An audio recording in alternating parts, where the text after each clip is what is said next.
Hello everyone. Got a special show for you today. I'm broadcasting live from the Swiss Alps.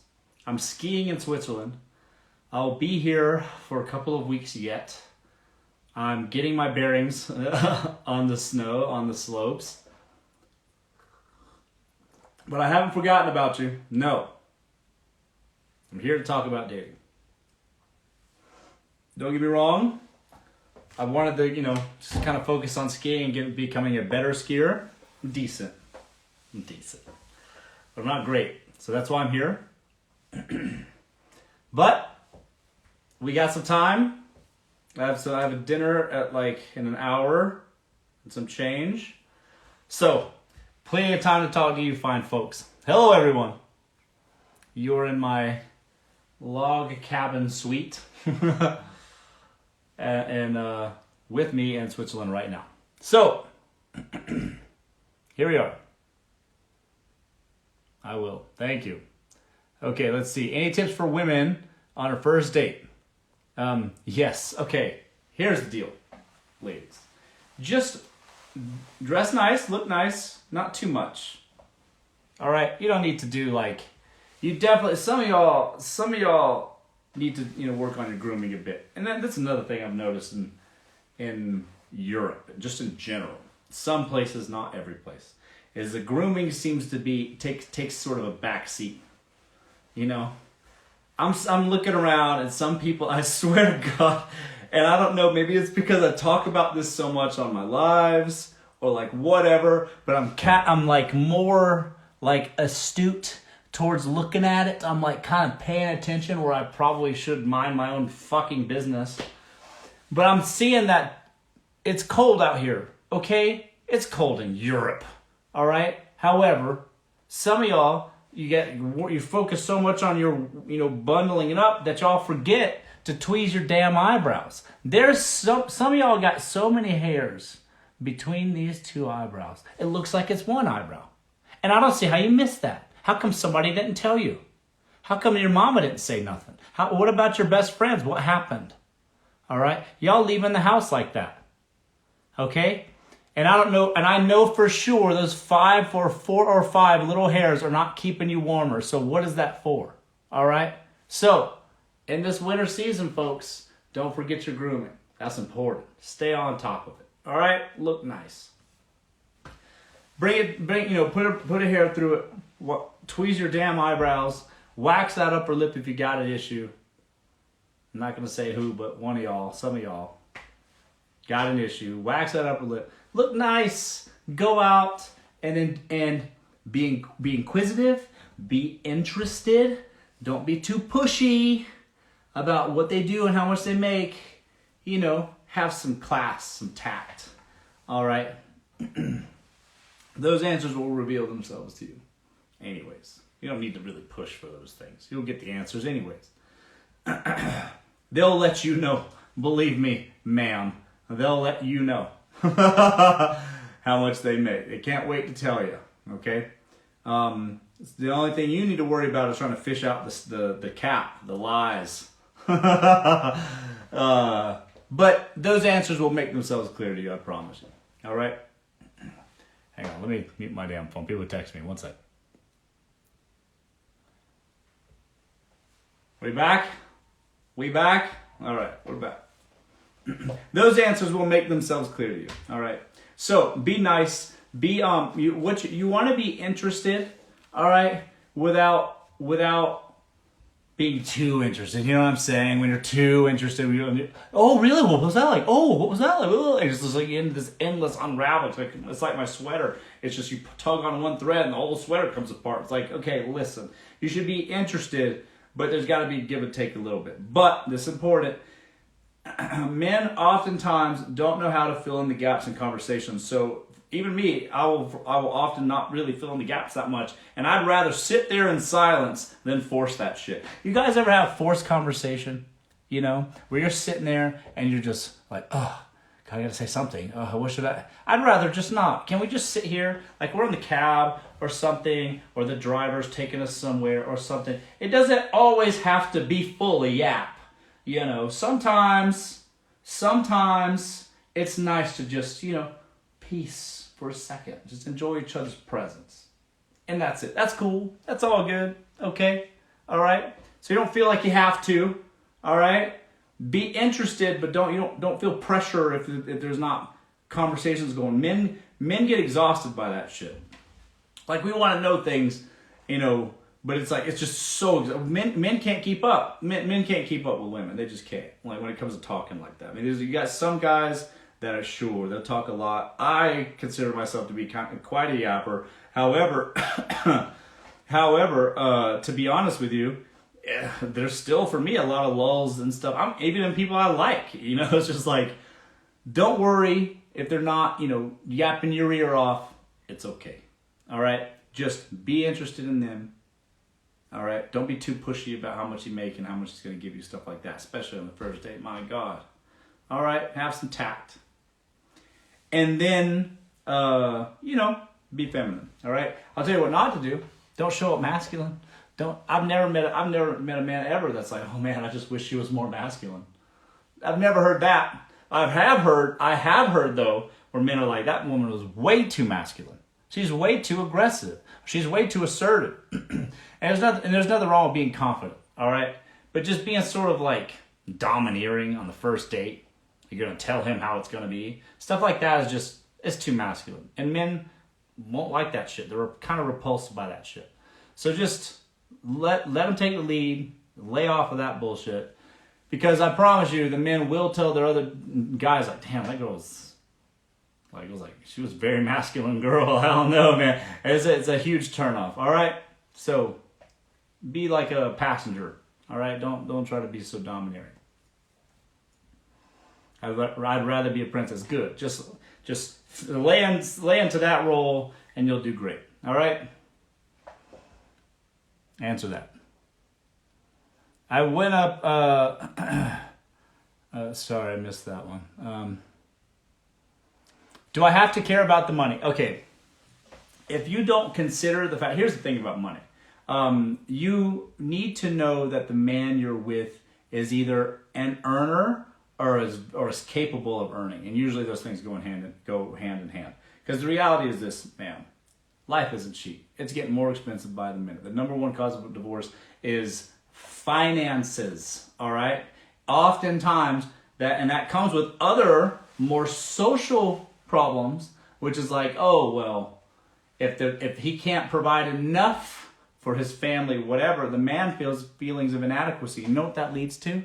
Impotence. It leads to frustration in the bedroom. It also leads with shame for men, and then women kind of start to not respect their man as much. It's like, why can't you provide for this family? And it's just it's more than just finances. Don't you see? Don't you get what I'm saying? It becomes more than that. It's like, okay, it starts with, it's getting tight, making these ends meet. It's getting tough. It's getting, how are we going to do it? It's that first. And then very quickly does that devolve into she starts to lose respect for him for him, and then he starts to feel bad about himself as a man, and then he's ashamed to like present himself to his wife, and like it's a whole thing.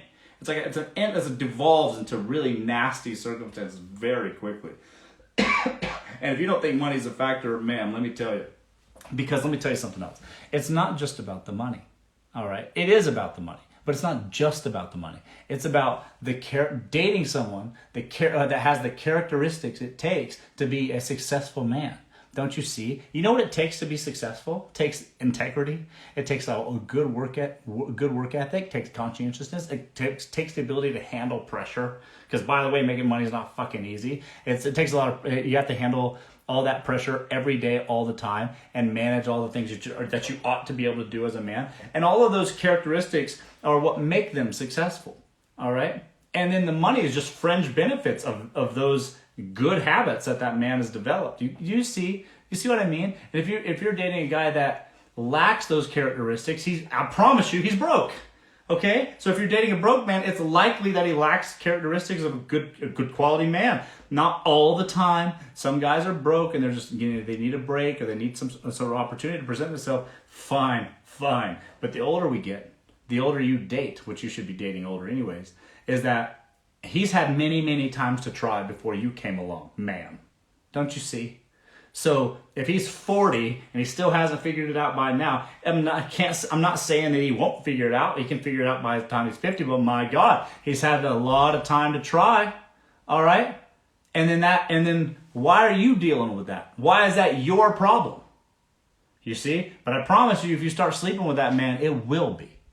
It will be your problem. Okay?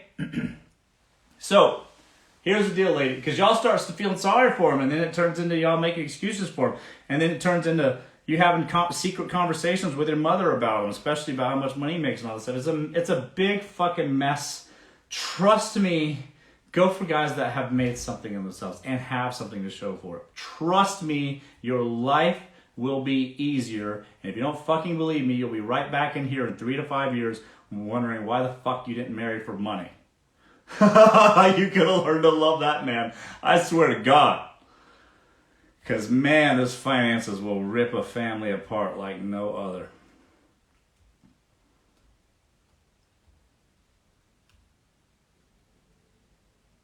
That's right, go for gold.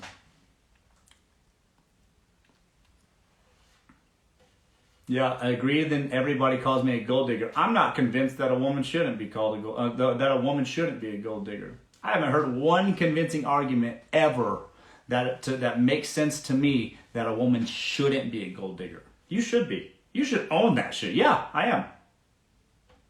Do you have any? Because if you don't have any gold to dig, why are you even talking? Why are you chipping up? I didn't ask you. You see? It's better. You should be a gold digger. Just be like, look, I have expectations for my life, and like this is the way it is. And if I get to choose, I'm going to choose the guys that best suit my lifestyle from now and in the future. You see? You should do that. Own that shit. And here's the other thing. Let me tell you something else. Guys that have money, real money, okay? They're not sitting there worried, oh, she's a gold digger. They fucking know the drill, all right? He's made a success of himself. He's got money and an attractive lifestyle. Those things are what attracted you to him in the first place. And you think he's fucking stupid? Do you think he's just, oh, I'm just so oblivious? He's not stupid. He's a man of means. He's smart. So he's like, he understands that in the whole sphere of what's attractive, his success is what's attractive to people, not just girls, but of course girls, but people. And he fucking knows that. He's not stupid, all right? He knows that's part of the deal. He knows that you know it's part of the deal. And do you think that he's like upset by that? Most men will lead with that. They'll tell you that straight away, what their net worth is or how much money they make or some other thing. They lead with those things because that's what gives them value. Now, it's not exactly the best thing. You're a whole human being and there's more attributes to than that. But I promise you, ma'am, that's ranked real high. And he will let you know. All right? My point is he knows. He knows that you are attracted to him not only because of his looks, personality, blah, blah, blah, blah, blah, but also because of the lifestyle that he has, the life that he leads. And that's because of the money he makes. Straight up, he knows that. It's all good. Rich men know the game. The only people complaining that she's a gold digger, oh, don't worry, you shouldn't go with her, bro, she's a gold digger. The only people that ever say that, are broke people. I promise you, men with means laugh about it. It's like, yeah, no shit. Yeah, no shit. She wants you for your money, bro. And he's like, yeah, that's all right. I want her because she's hot. I want her because she's pretty. I want her because she's got big ass titties. Whatever. They know the deal. You see? They're on board. All right? You got things he likes. You got things she likes. He's got things she likes. Whatever. All right? Goes both ways. Okay? There's things that he likes about her. There's things that she likes about him. And if it's money and he likes her big ass titties, who cares? Whatever. No shit. You think the woman walking around with big double D's and a skinny waist is like offended to find out that the man is attracted to her because she has something that's attractive? You see what I mean? Is she angry? Or does she's like, yeah, well, I'm God's favorite, whatever. You see what I'm saying? It's just common fucking sense. So if a man has money and a girl is attracted to him, for all of the whole thing, it's like, yeah, that's okay though. It's not going to change anything. The only people that complain are people that have no gold to dig, my man, ma'am. It's only broke men that complain about gold diggers. And it's like, who asked your opinion? Who asked you? Nobody asked. All right? Sit down. And I'm not dogging on men particularly. I grew up poor, okay? Now, for me, my life's very different than the way I grew up. I grew up poor, but it took me having to make something of myself to feel as if I understand the other side. That's it. That's the real deal now. And so for me, so I live in LA right now, and just on a whim, I just fucking fly to the Swiss Alps to ski for 2 weeks. You see what I'm saying? That's the kind of flow. That's how I roll now. But before I had that, I never understood that concept. Like, is that even real? Who the fuck does that? But same thing with women and dating. When you start making money, there are things that you start to understand. You go, oh, so okay, she likes me for my money, my lifestyle, and that's cool. I like me for those things too, so it's all good. Like, I'm not even mad about it. But when you don't have those things, you're just frustrated at yourself that you don't have those things yet, and you just take it out on women. Who are you mad at? Are you mad at women for being gold diggers, or are you mad at yourself for not having any gold to dig? What is it? How do you navigate dating as a late bloomer? Here's the thing. You got to put yourself out there. You got to start saying yes, too. That's another thing. For the girls particularly, just start saying yes to guys you don't even like. It doesn't even have to be, not guys you hate, of course, but just guys that are like, okay. You need to start just saying yes to those types, straight up. Simply because you need to get dating experience. You need to just be comfortable talking to strangers a bit. You don't have, because I promise you, when Prince Charming comes around, if you're not well socialized, you're just going to come across as awkward, even if he was the perfect man for you, straight up. So if you don't know how to speak well to strangers and learn to become interested in others, that's a problem I have with a lot of people. I'm not interested in most people. That's why you don't see me doing lives with people. That's why, I do lives with a couple of people that I like, and that's it. But like, I'm not doing duets and getting on people's podcasts because I don't want to hear your fucking opinion. I don't want to sit there and indulge your whatever stupid thing you thought of. I'm just sitting there just like, I'm trying to be polite. Ugh, you see what I'm saying? That's how I feel about it for the most part. So it takes practice to become genuinely interested in other people. Do you see what I mean? And you got to give people, and the other thing you got to learn when you start socializing well is you got to give people grace. That's another thing. You aren't going to just be exactly on the same wavelength. Even with people that you get along well with, you're not going to be on the same wavelength immediately. It's usually like around here. You get what I mean? It's close. Some people you're just not going to jive with. You guys are here, down here, another person's up here. But when you guys, somebody you like, you guys might be like this, all right? And it takes communication to get you guys even, yeah? And so they're going to say things to you that's, even though you guys are driving well, they're going to say things to you that are a bit off color, out of line. And you got to give people grace so that you don't lose the whole otherwise great date because you are not well socialized. Do you understand? That's why you should just say yes to dates that are just opportunities for you to sharpen your social skills. Because if you're just sitting around little rat girl rotting away in bed all day, I promise you, when Prince Charming comes along, and he might, you're going to be weird. You're going to be awkward, and you're going to blow it. Straight up. I haven't called girls back that were just awkward. It's just like, something weird that happened. I don't know.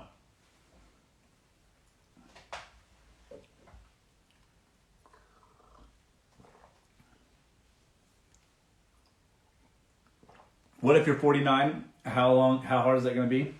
Tiffany, that doesn't matter. My grandmother, her husband, my grandfather, died. And he was significantly older than her. I think he was 13 or 17. I don't remember. There's 13 or 17 years older than her. It was a grip. He died. She loved him very much. He was wealthy. And she wasn't. She made good money, but compared to him, he was very wealthy. So he died, and then she, grieved him. I mean, he's buried in her backyard. I mean, she grieves him or whatever. She misses him dearly. She loved him very much. There's no doubt about that. You got to understand, and she was probably in her late 60s. I want to say 67. Because he was older. she's like 67. She grieved and was single for like a year, 2 years, something like that. And she met a really nice man actually, at a church function, church group, something like that. And they hit it off, and man, there's no doubt about it that she loved my grandpa. There's no doubt about that. But she met this new man, and they go on trips together, and it's just a little companion in her old age. I mean, she's in her late 60s. And they got married. And they're still married, and every time I see her, she just smiles, happy as a lark. So, 49, get real. My mother got remarried around 49. Just got to put yourself out there. The problem with 49 is you start to lose a willingness to go out and socialize with people, or even having friends in the first place. And that's a challenge. So you got to figure that out simply by putting yourself out there more. That's it. You got to be in places where people are so you can socialize. All right? 49, you're still young. Don't worry about it. Could be a lot worse, 49, you're not dead. Jesus Christ. But groom yourself well. I mean, you've seen what Christina Aguilera is doing. 49 is the new 20, so better get yourself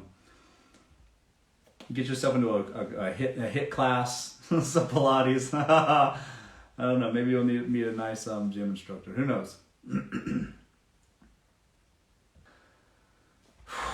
God, this is just a lot to chew. Amanda, where can a 56-year-old woman that's always working 2 jobs find a man in the Miami area? Amanda, do you realize how much of a dumpster fire that sounds like? You're in a city. That's the most competitive dating marketplace in the world. All right, the hottest women in the world are in Miami now, and all the big tech is going over to Miami. All right, and you're 56 and have 2 jobs. Oh, people are in Miami because they want to wear pencil skirts, wear stilettos, and date scammers. That's why they're in Miami. Why are you at 56 even interested in dating in Miami? No, that's number 1. You're at the wrong pool. At least go north a bit to like Fort Lauderdale or something. There's bound to be some gray-haired golfers right up your alley, miss. What are you doing in Miami? Miami is for hoeing and cappers. Why do you even want to be a part of that 56 years old? Maybe you need to get your priorities in order.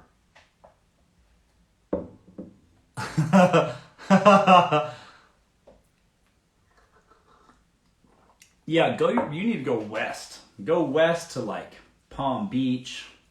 Go north to like Fort Lauderdale. Something like that. All right?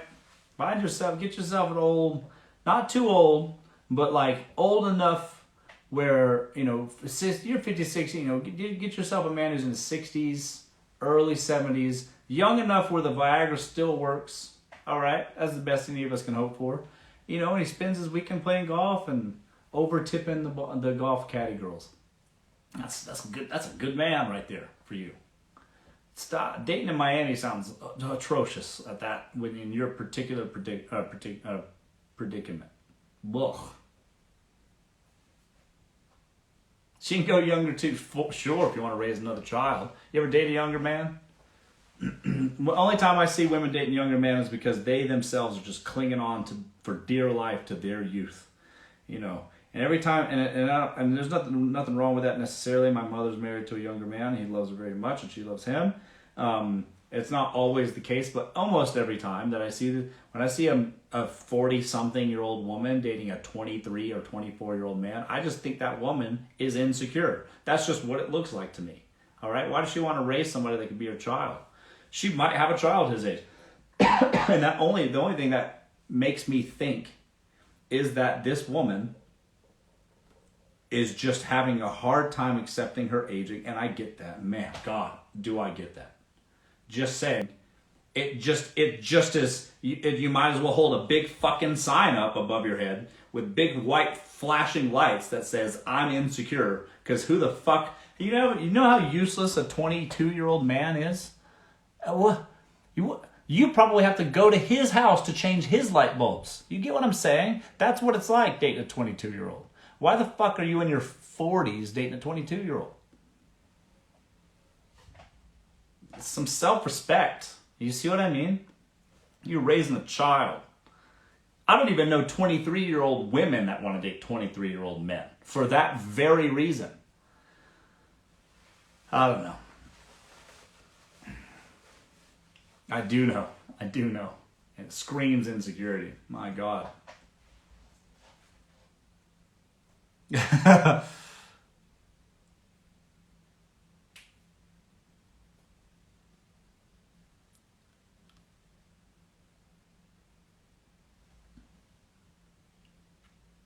Carla says, wait, so what about if you're a 20-year-old female dating a 50-year-old man? Get your bag, miss. You get it, Carla. As long as that man's making money. If he's broke, though, if he's making money and he's spending it on you and you guys have a nice vacation, you have a good time, 50's still young for a man. Like, as long as they don't have any, like, issues or they have their hair still, 50 can be nice. All right? If you're a 20-year-old woman dating a 50-year-old man, we all know what that's about. But also, I mean, like, you could be like a Jason Statham situation. It's not that egregious, but it could be like that. You know, it's all good. If he's a rich and powerful man, nobody's going to bat an eye at you, you know. Now, if he's 50 years old and broke, now that sounds like trauma. Like some unresolved trauma that you're going to end up unpacking with your therapist when you're 40. That's what that sounds like to me. All right? But if he's 50 and rich, we get it. Get your bag too. All good. Nobody's complaining about that.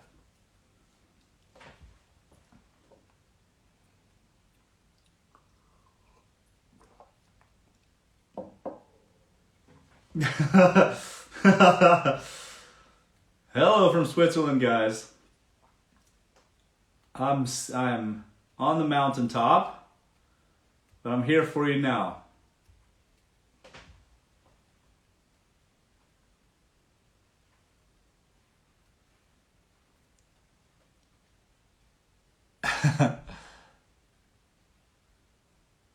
He's meeting my parents. Do I prep him? What do you need to prep him for? You gotta pull a prank on him or what? They should be excited to meet him. If you have to prep them or debrief them, you know, unless you're living with some kooks, some crazy kooks. I don't know. If he's a man that you want in your life, he should be able to handle himself. Are you married? No.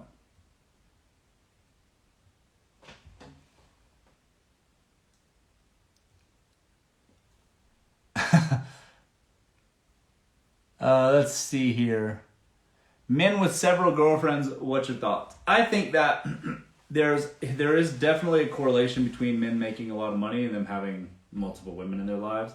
And I think there's even more of a correlation with the more money he makes, the more likely it is that the woman that he's dating, his main woman, whatever that is for him, is willing to either accept or turn the other cheek or just outright no and just be okay with it. I think there's just like a level of understanding. No, I'm not saying that's always the case. I have a good friend of mine. He's a billionaire, and he is an Indian guy, and he's married an Indian wife, and he has been faithful. He's never deviated, not once. But that's one guy that I know. I'm not saying it's not possible, because it is. But guys that are starting to make a certain echelon of income, their options change for them in their life in a significant and drastic way. And I think that there's a direct correlation to how much money they make and how many options that they have. And there's also a correlation between what women think they will tolerate and what they will actually tolerate based on how much flow that man has too. That just is what it is. I'm not saying any of it's necessarily right or wrong. I'm just saying pick your poison. Because you can date a guy who's broke and he'll still have a Tinder account and be sleeping in your bed. All right? Living in your apartment, splitting the bills, and then sleeping in your bed and has a Tinder account. The broke guys have all the time in the world, all right? So the guys that are rich, it's just, I mean, there's a level of it comes with the territory. If you guys want a guy that's faithful, here's the answer. I'm going to give you guys a straight up answer. If you guys want a guy that's faithful, you want to date upper middle class. You don't want too rich, because He's gonna have a lot more time, a lot more options. And then you want to date a guy that's like, think C-suite executive, upper management, something like this. 9 to 5 though, all right? Guys that you could like track his location, it wouldn't be a big deal. You know what I mean? Because he's driving to the office for an hour. He's got to sit in work or whatever for an hour. He's well respected at his job, whatever. Then he drives back home for an hour. Then he has a Rotary Club meeting twice a week. And then he's, I don't know, plays tennis on Saturdays and then barbecues on Sundays. That's a schedule that you can manage, ladies. All right? That's the kind of schedule that there's not a whole lot of wiggle room for cheating. Not saying he won't though. Don't take that as a promise. I'm just saying it's not likely. All right? Between Rotary and the tennis club and then you know the HOA elected member and his responsibilities at work, it's a steady job. Upper middle class is a sweet spot for not having the time for infidelity.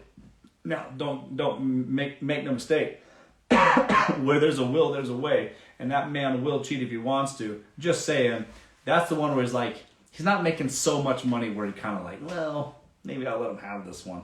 But he's making respectable money, and he's respected in his community. So him cheating would be disastrous for him. You see, y'all want faithfulness, date upper middle class. Still got good money, and he's not gonna he's got a lot to lose still. You guys get what I'm saying? That's real advice for you right there.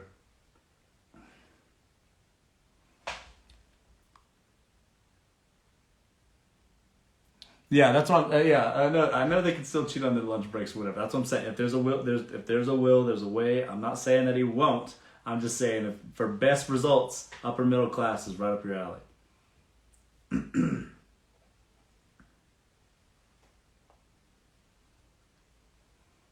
That's my type, upper middle class. There you go, Daisy. That's right. Amen. I'm 20 and he's 24. Do you think he's taking me seriously? I don't know a 24-year-old man that takes even himself seriously. You ever met a 24-year-old man? They don't know what the fuck they're doing. They don't even know what they want in life. When you're in your 20s, you got your hands in a lot of pots. You're just trying to figure things out. You kind of go where the wind blows. You got a lot of frustration inside of you. You can't get out, because you don't know what the fuck you're doing. Nobody takes you seriously because they ought not to. And it's just a challenging sort of dynamic. And I think a 24-year-old man, how can he even commit to a woman when he doesn't even know what the fuck he wants to commit his life to or himself to? You see what I mean? Like, it's impossible. Now, not saying it won't work out for you. Sure, it could. You might grow together, whatever. Just saying. And I'm not telling you on this live to break up with your boyfriend. I'm just saying, most 24-year-old men, until they're like 35, and even fucking then, are useless. Straight up. Men aren't men until like 35 to 45. That range is like, all right, they have a path, they're walking it, they know what they're doing, they're confident, they're self-sufficient, they don't need a woman or anybody, and they can sort themselves out. And then now they have a position where they can bring a woman into their life, and it's a nice addition to, not a requirement or necessity. That's a man, all right? And that ain't 24, straight up.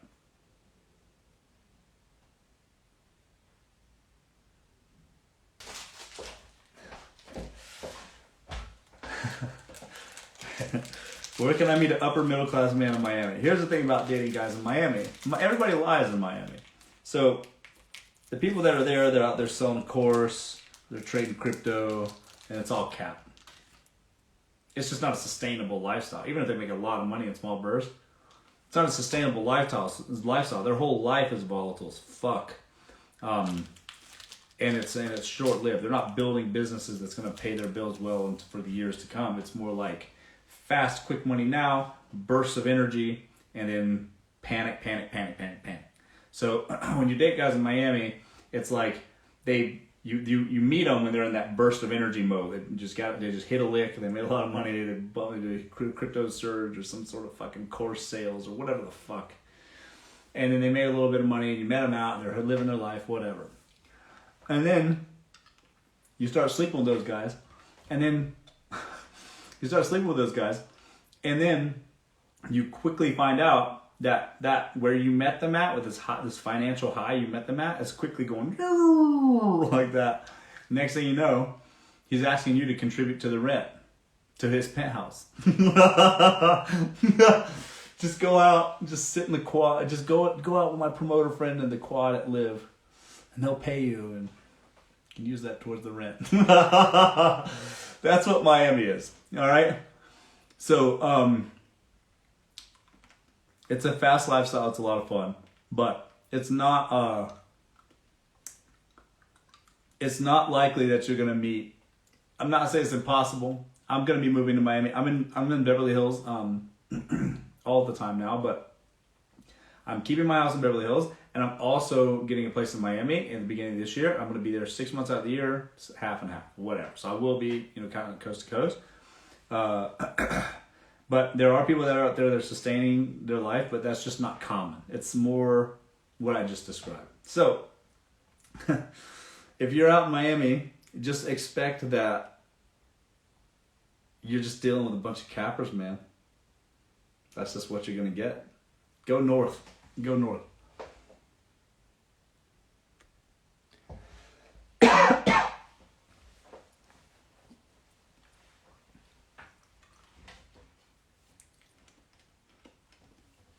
Where can I meet upper middle class men? Okay, here's the deal, guys. Now, it doesn't really matter in your city. I don't know where you live.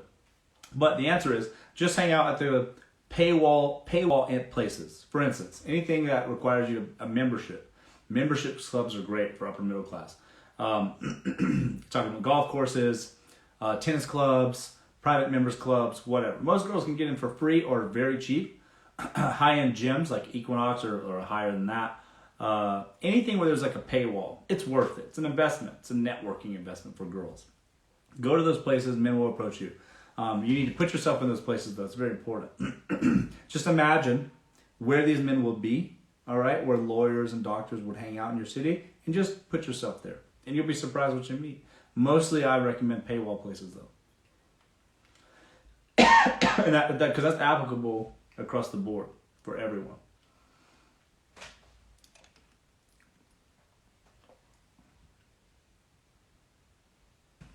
You don't need to impress wealthy men with how smart you are. You just don't. All right. You don't need to impress wealthy men with how accomplished you are in your career. You don't need to impress men with at all. You just need to be feminine. That's the biggest part that people don't understand. It's like you don't need to. Oh, he's rich. How do I impress him? Look nice. All right. Be polite. All right. But also be non-combative. They don't want to be in conflict with a woman. They just don't. A man that's made something of themselves has probably, at this time has very strong opinions. They're pretty dominant in their field or whatever. And that sort of permeates their whole personality is God. But what they don't want is like conflict. They don't want to sit there and argue with you about politics. They just don't. So just don't. Just listen, be nice, be interested. And then don't be so combative. Don't argue. That's unnecessary. All right? Why would you want to be with somebody you have to argue with anyways? You know what I mean? It's about being feminine. All right? You don't need to impress them. That's a big fallacy that most people misunderstand. Don't sit at the table trying to impress them. You just don't. It's better to act impressed. Even if you already know some shit, like if you know about wine, let's say, and this guy's, let me tell you about wine. He goes on about wine. You don't need to be like, I already know, bitch. You don't need to do that. You just go, oh, wow, yeah. Wow. That's crazy. You know that stuff. Wow. And men fall for that shit every time because they're stupid. And it's perfect for you because you just go, oh, wow. Wow. That's all you have to do. You can be a pro golfer. And then he's like, oh, you ever been to Top Golf? And you Top Golf? No. And he's like, oh, I'm going to show you how to golf. And you go, oh, you will? Men love that shit. All right? Let him teach you something. Even if you already know it. And then you'll just have a massive improvement. He'll be like, whoa. And you'll go, wow, oh my God, I'm good at this. And that man will be over the moon, let me tell you. All right? Trust me.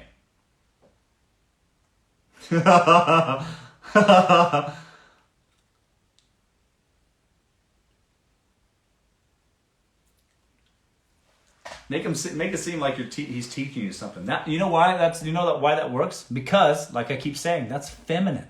All right, that's dope. Men love that shit. It's like a here. Let me show you. Men love that shit. So don't stop trying to impress them. Who gives a fuck what you've done? It doesn't matter. The stuff that you have done or accomplished or whatever in life, let that come later. All right. First 2 dates. You don't need to lead with that stuff. You don't need to know. If anything, you might even intimidate them or something. You don't even need to do that. Just show up, be pretty, be feminine, let them teach you something, and you win. That's how you win, straight up. He'll learn more about you later, but in the first date or two, let him lead. You know what I mean? Don't show him what you got up front, like what you know more than him. You don't need to do that. Not the first date. That'll come out later.